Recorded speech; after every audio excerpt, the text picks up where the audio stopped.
오늘 함께 나눌 말씀의 제목은 감사절의 또 다른 의미입니다. 오늘은 2018년 추수감사주일입니다. 감사절을 맞은 여러분들에게 오늘 본문 말씀 67편 1절로 2절 말씀을 가지고 축복하기 원합니다. 하나님은 여러분에게 은혜를 베푸사 복을 주시고 하나님의 얼굴빛을 여러분에게 비추사 주의 도를 땅 위에 주의 구원을 모든 나라에 알리시는 여러분이 되시기를 축복합니다 라고 이렇게 말씀을 가지고 해봤습니다. 옆에 분들과 같이 한번 이렇게 인사를 나눴으면 좋겠습니다. 하나님께서 은혜를 베푸사 복 주실 것입니다. 하나님께서 은혜를 베푸사 복 주실 것입니다. 또 다시 한번 같은 말이지만 하나님의 얼굴빛을 비춰주실 것입니다. 하나님의 얼굴빛을 비춰주실 것입니다. 우리는 지난 시간에 골로새서 3장 5절, 15절, 17절 말씀을 가지고 감사의 세 가지 전제 조건에 대해서 살펴봤습니다. 어떤 것입니까? 첫째는 감사는 마음의 문제다. 또 둘째는 감사는 그리스도의 말씀이 풍성히 거할 때 감사가 넘친다. 또 마지막 세 번째는 감사는 예수 그리스도의 이름으로 하나님께 감사하는 것이다 라고 했습니다. 이것이 감사가 넘치는 삶을 살기 위한 어떻게 보면 조건이라고 할 수 있겠습니다. 오늘은 시편 67편과 요한복음 4장 34절 35절 말씀을 통해서 감사의 또 다른 의미에 대해서 살펴보기 원합니다. 시편 67편 6절과 7절에 보시면 이런 말씀이 있습니다.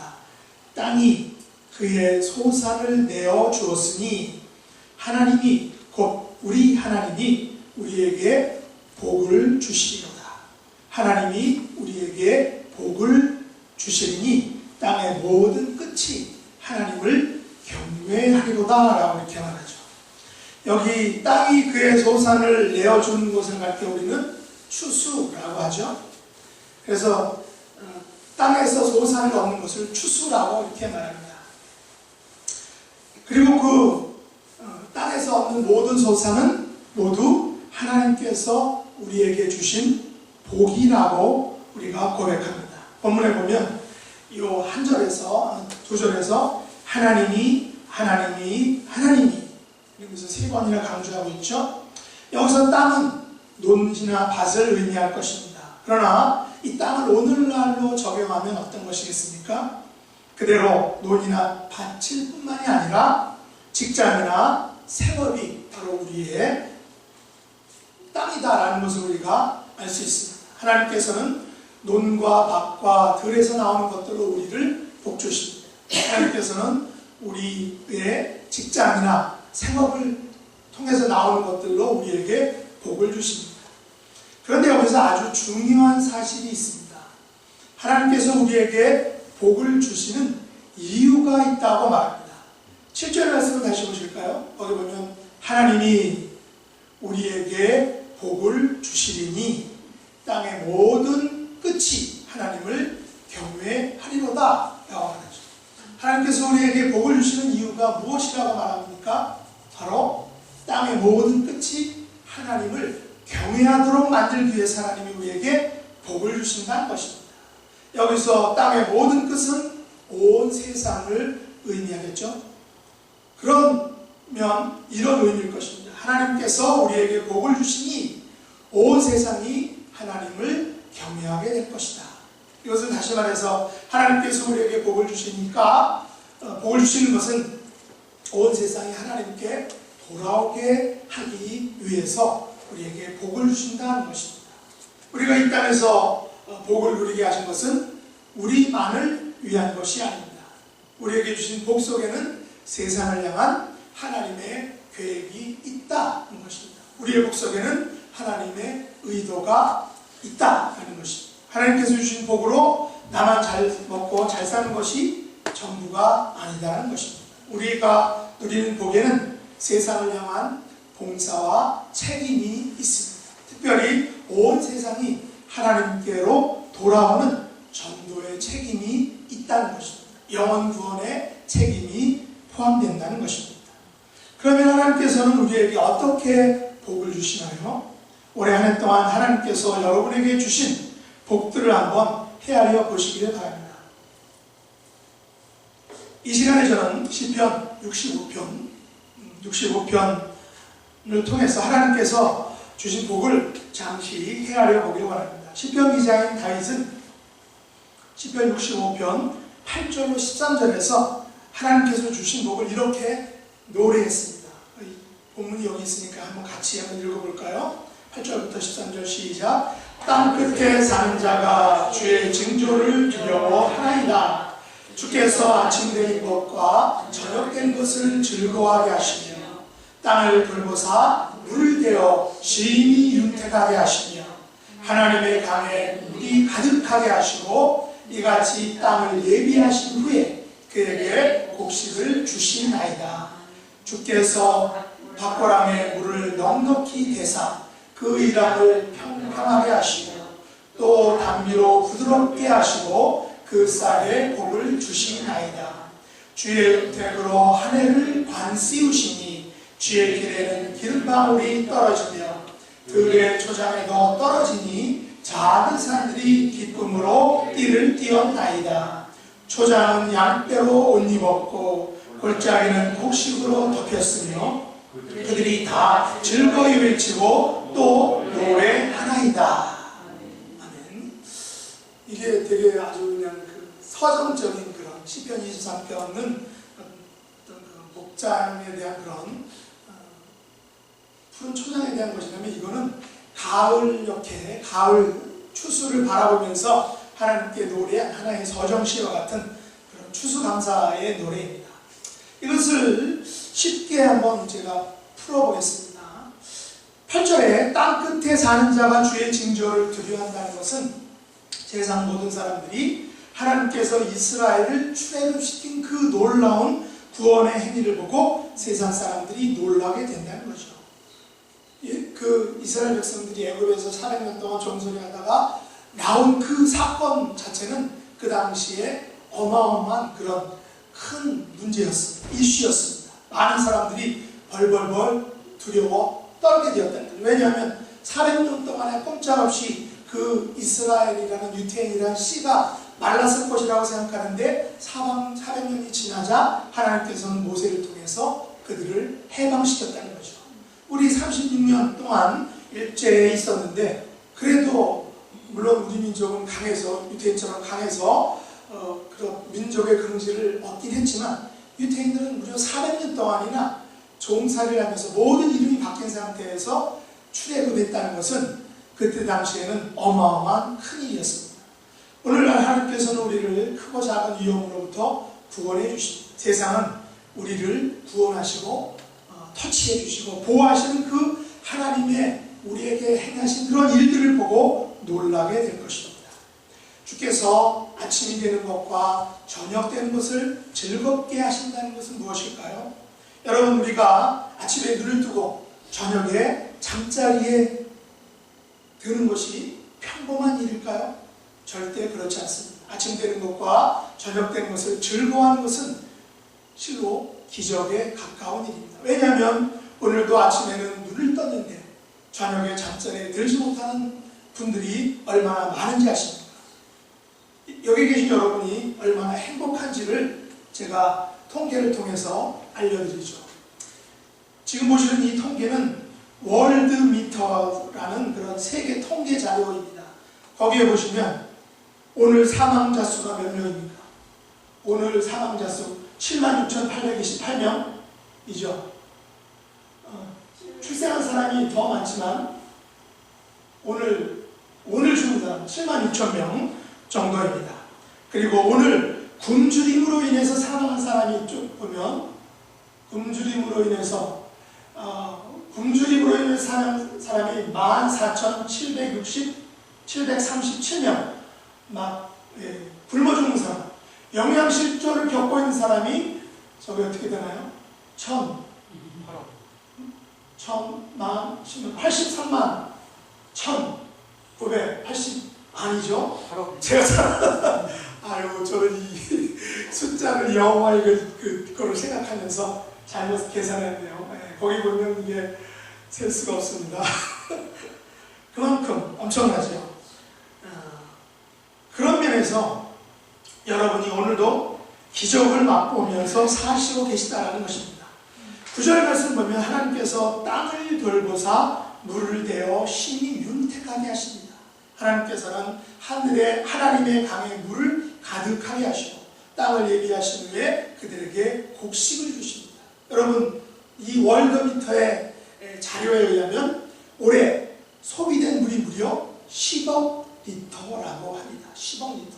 계산이 저는 잘 안 되는데 10억 리터의 물이 소요된다는 것입니다. 이 많은 물이 어디서 날까요? 하나님께서 땅을 돌보시며 물을 대어주신다는 것입니다.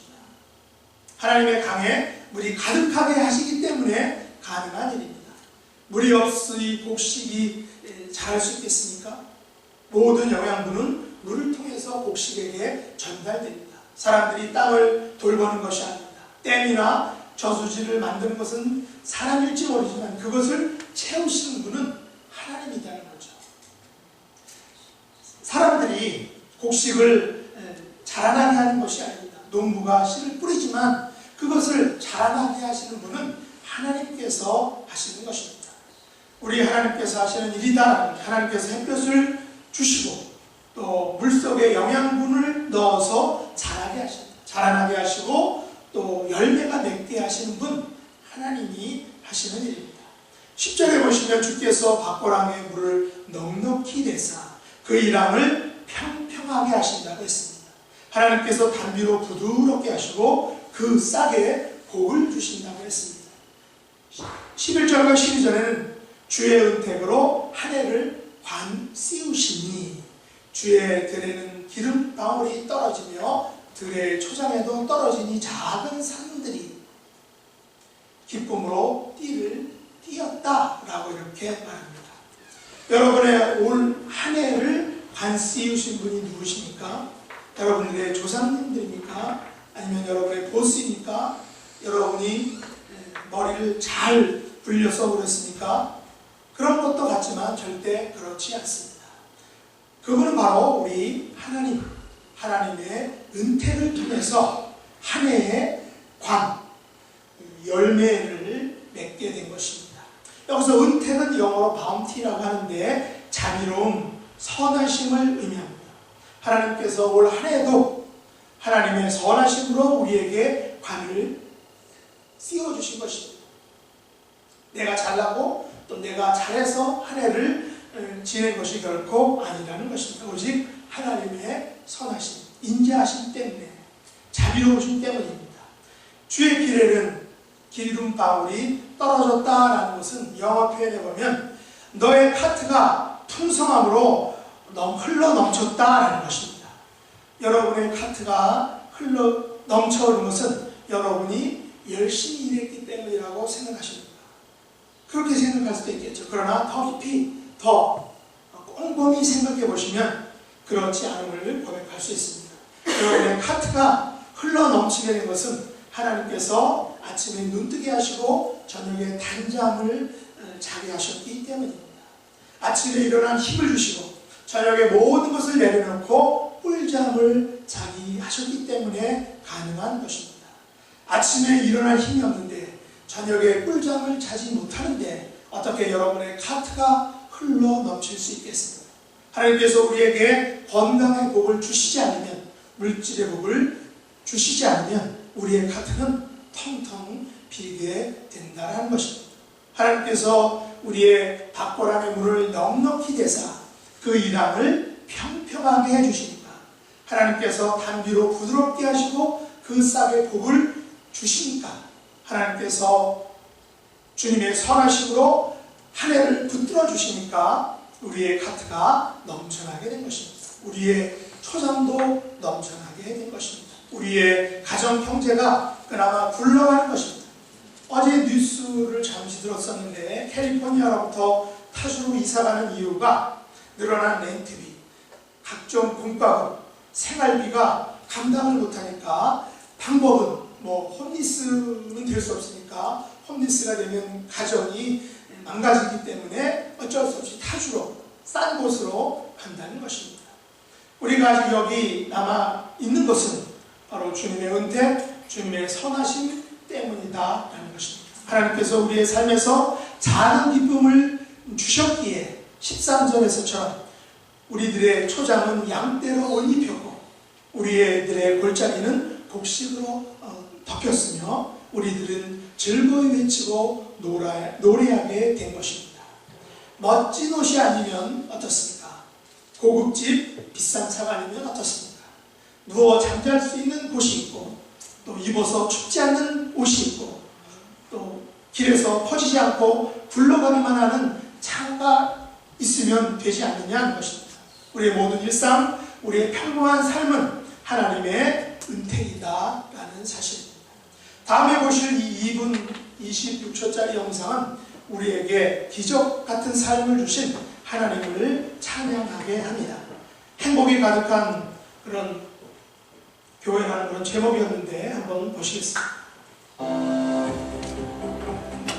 인생에는 두 가지 삶의 모습이 있습니다.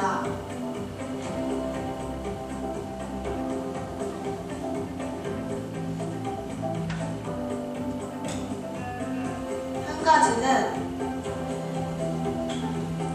기적 같은 건 없다고 믿는 삶이고 다른 한 가지는 세상의 모든 것이 기적이라고 믿는 삶입니다.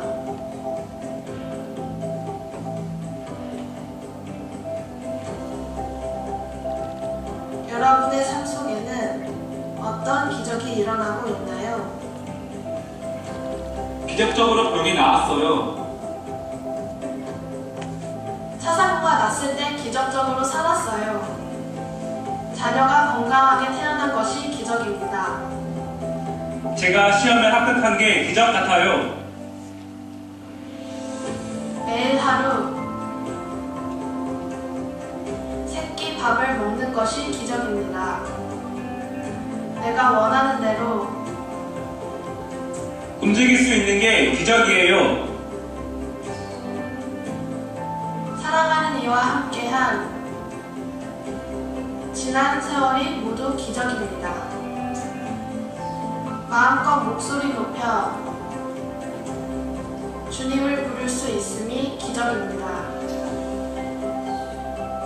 기적은 이미 우리 주위에 존재합니다.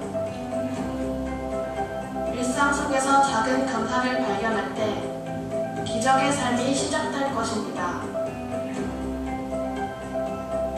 아무것도 염려하지 말고 모든 일을 오직 기도와 간구로 하고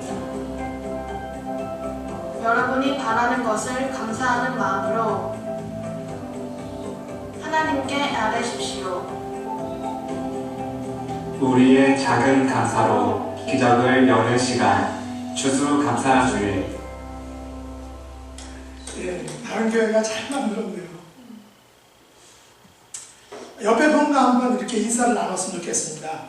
기적이 연속인 삶을 사시는군요. 기적이 연속인 삶을 살고 계시는군요. 하루하루 사는 게 기적이라는 거죠. 그런데 이 추수감사절의 의미가 여기까지라면 여러분 2%가 부족한 것이 아닐까 합니다. 그런 의미에서 저는 오늘 요한복음 4장에 나오는 예수님께서 수가성 여인의 이야기 이후에 제자들에게 하신 말씀을 묵상해 보려고 합니다. 바로 요한복음 4장 34절, 35절 말씀인데 주보에 있으니까 한번 읽어볼까요? 같이 아까 읽었지만 같이 한번 읽어보시죠. 주보에 보면 있습니다. 예수께서 이르시되 나의 양식은 나를 보내신 이의 뜻을 행하며 그의 일을 온전히 이루는 이것이니라. 너는 넉 달이 지나야 추수할 때가 이르겠다 하지 아니하느냐. 그러나 나는 너희에게 이르노니 너희 눈을 들어 밭을 보라. 희어져 추수하게 되었도다. 이 말씀의 배경은 예수님께서 사마리아 수가성 여인과의 대화가 마친 후에 여인이 물동이를 버려두고 동네에 들어가서 사람들에게 와서 보라. 내가 그리스도를 만났다라고 이렇게 전했습니다. 그러자 동네 사람들이 예수님께 몰려왔죠. 이것을 본 제자들은 이제부터 몹시 바빠지실 그 예수님을 배려해서 예수님에게 뭔가 잡수세요라고 이렇게 청합니다. 그러니까 예수님께서 뭐라고 하셨습니까? 내게는 너희가 알지 못하는 먹을 양식이 있느니라 라고 말씀하셨습니다. 분명한 사실은 예수님께서도 배가 고프시고 제자들이 보기에도 잡수셔야 할 때인데 예수님께서는 잡수시는 것보다 더 중요한 무엇인가가 있다고 하십니다. 그리고 예수님의 양식에 대해서 말씀합니다. 양식은 일용할 양식이죠. 그러나 여기서 양식은 목적 혹은 사명의 의미를 가지고 있습니다. 말씀하시기를 나의 양식은, 나의 목적은, 나의 사명은 나를 보내신 이의 뜻을 행하며 그의 일을 온전히 이루는 것이라고 말씀하셨습니다. 여기서 예수님의 양식은 두 가지. 첫째는 예수님을 보내신 이의 뜻을 행하는 것, 둘째는 그 일을 온전히 이루는 것. 두 가지지만 사실은 한 가지죠. 예수님의 양식은, 예수님의 사명은 십자가를 지심으로 죄인들을 구하는 것입니다. 예수님께서 이것을 너희가 알지 못하는 나의 먹을 양식이라고 하셨습니다. 제자들이 알지 못하는 먹을 양식이란 제자들이 먹을 수 없는 양식을 의미하고 제자들이 해결할 수 없는 양식을 말합니다. 그 양식이 어떤 것입니까? 바로 십자가를 지시는 것입니다. 좀 더 노골적인 표현으로 말하자면 예수님께서는 십자가를 먹기 위해서 이 땅에 오신 것입니다. 십자가를 드시기 위해서 십자가를 지신 사건을 일용할 양식과 연결시키고 있습니다. 예수님의 먹을 양식이 십자가를 지는 것이라면 우리가 먹을 양식도 십자가일 것입니다. 우리는 십자가를 먹어야 죄와 사망에서 구원을 받을 수 있기 때문에 예수님께서는 십자가를 지시기 위해서 이 땅에 오셨습니다. 우리의 일은 예수님께서 지신 그 십자가를 믿는 것입니다. 우리의 일은 그 십자가를 의지하는 것입니다. 예수님께서는 먹을 양식이 있다고 하시면서 먹을 양식과 당신의 사명을 연결시키셨다는 것입니다. 당신의 양식은 하나님의 뜻을 행하는 것이며 하나님의 일을 온전히 이루는 것이라고 하셨습니다. 먹을 양식은 우리 생존에 있어서 가장 중요한 것입니다. 하루는 걸릴 수 있지만 오랫동안 걸릴 수 없는 정말 필요한 것이죠. 그런데 예수님의 양식은 바로 하나님의 뜻을 행하는 것, 하나님의 일을 온전히 이루는 것이었습니다. 그렇다면 예수님께서는 매일 양식을 드실 때마다 하나님의 뜻을 어떻게 행하실까를 고민하셨을 것입니다. 어떻게 하면 하나님의 일을 온전히 이룰까를 곰곰이 생각하셨을 것입니다. 우리는 양식을 먹을 때 무슨 생각을 하면서 먹습니까? 이 양식을 누가 만들었을까? 이 양식은 내 몸에 유익을 줄까? 이 양식은 몇 칼로리일까? 이 양식은 다이어트에 얼마나 영향을 줄까? 나쁜 영향일까? 좋은 영향일까? 사람들은 자신을 멋지게 가꾸기 위해서 2% 100% 제품을 골라 먹습니다. 사람들은 예수님처럼 먹을 양식과 사명을 연관시켜 생각하지 않습니다. 우리도 대부분 마찬가지입니다. 그러나 예수님은 달랐습니다. 우리는 35절 말씀에서 예수님의 깊은 고민을 볼 수 있습니다. 예수님의 깊은 고민은 바로 추수에 대한 고민이었습니다. 여기서 추수는 일반적인 의미의 곡식 추수를 의미하지 않습니다. 실제적인 추수는 앞으로 본문에 보면 넉 달이 지나야 본격적으로 이루어집니다. 밭에서 거두는 추수는 앞으로 넉 달을 기다려야 합니다. 그러나 여기서 예수님께서 말씀하신 추수는 밭에서 나는 곡식 추수가 아닙니다. 바로 영혼의 추수입니다. 예수님의 눈에 비친 그 추수의 광경은 곡식 추수가 아닌 수가성 여인처럼 죽어가는 그 영혼의 추수였다는 것입니다. 남편 5이 있었고 지금 있는 자도 남편이 아닌 불쌍한 여인을 구원하는 추수입니다. 예수님의 추수는 야곱의 우물에서 물을 먹지만 다시 목말라서 계속 길어야 하고 그 물을 먹어야 하는 이 불쌍한 여인을 구원하는 것입니다. 그런 의미에서 시편 65편과 67편은 일반적인 추수감사절에 관한 말씀이라면 요한복음 4장 35절 말씀은 영적인 추수감사절에 대한 말씀입니다. 오늘 35절 말씀을 보면 너희는 넉 달이 지나야 추수할 때가 이르렀다고 하지 않느냐. 그러나 내게 이르노니 너희 눈을 들어 밭을 보라. 희어져 추수하게 되었도다. 여기서 시간적으로는 넉 달 후가 추수의 때입니다. 그러나 예수님의 눈으로 보면 하나님의 시간으로 보면 넉 지금이 추수의 시기입니다. 예수님의 눈에는 휘어져 추수하게 되었도다라는 영적 추수의 현장이 바로 그것이었습니다. 예수님의 눈에 비춰진 이 사마리아 땅은 영적 추수의 현장이었습니다. 예수님의 들어온 이 수가성 여인은 영적 추수의 대상이었습니다.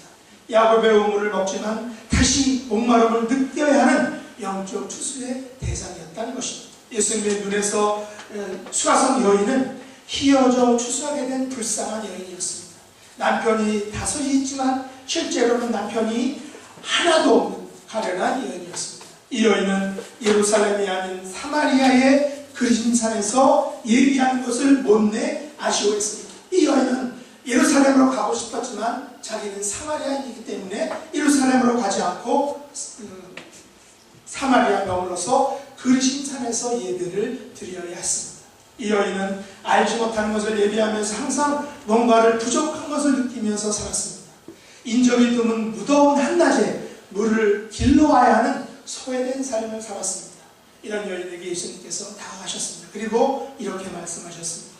내가 주는 물을 마시는 자는 영원히 목마르지 아니하리니 내가 주는 물은 그 속에서 영생하도록 솟아나는 샘물이 되리라. 여자여 내 말을 믿으라. 아버지께 참되게 예배하는 자들은 영과 진리로 예배할 때가 오나니 곧 이때라. 아버지께서는 자기에게 이렇게 예배하는 자들을 찾으시느니라. 하나님은 영이신 예배하는 자가 영과 진리로 예배할지니라 라고 하면서 예수님께서 이 여인에게 예수님을 보여주시고 하나님을 알려주셨습니다. 그러자 여인이 메시아 곧 그리스도가 하는 일가 오실 줄 내가 아노니 그가 오시면 모든 것을 우리에게 알려주시리이다. 그러니까 예수님이 어떻게 말씀하셨습니까? 내게 말하는 내가 그라.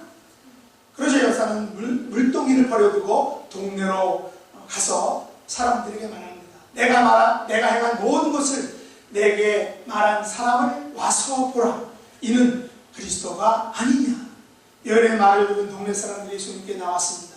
제자들은 목마르고 배고프신 예수님께 뭐라도 좀 잡수세요라고 정중하게 요청을 했지만 예수님은 먹기를 권하는 제자들의 요청을 거절하고 뭐라고 말씀하셨습니까? 내게는 너희가 알지 못하는 먹을 양식이 있느니라. 예수님에게 있는 제자들에게 알지 못하는 그 먹을 양식이 대체 어떤 것입니까? 예수님이 몰래 꼽을 쳐둔 비부적기입니까? 아니라는 거죠. 예수님의 양식은 바로 하나님의 뜻을 행하는 것, 하나님의 일을 온전히 이루는 것이었습니다. 예수님께서는 하나님의 뜻을 행하려는 마음이 간절하니까 앞으로 넉 달이 지나야 추수 때임에도 불구하고 예수님의 눈에는 휘어져 추수하게 된 그 사마리아 사람들이 보이셨습니다.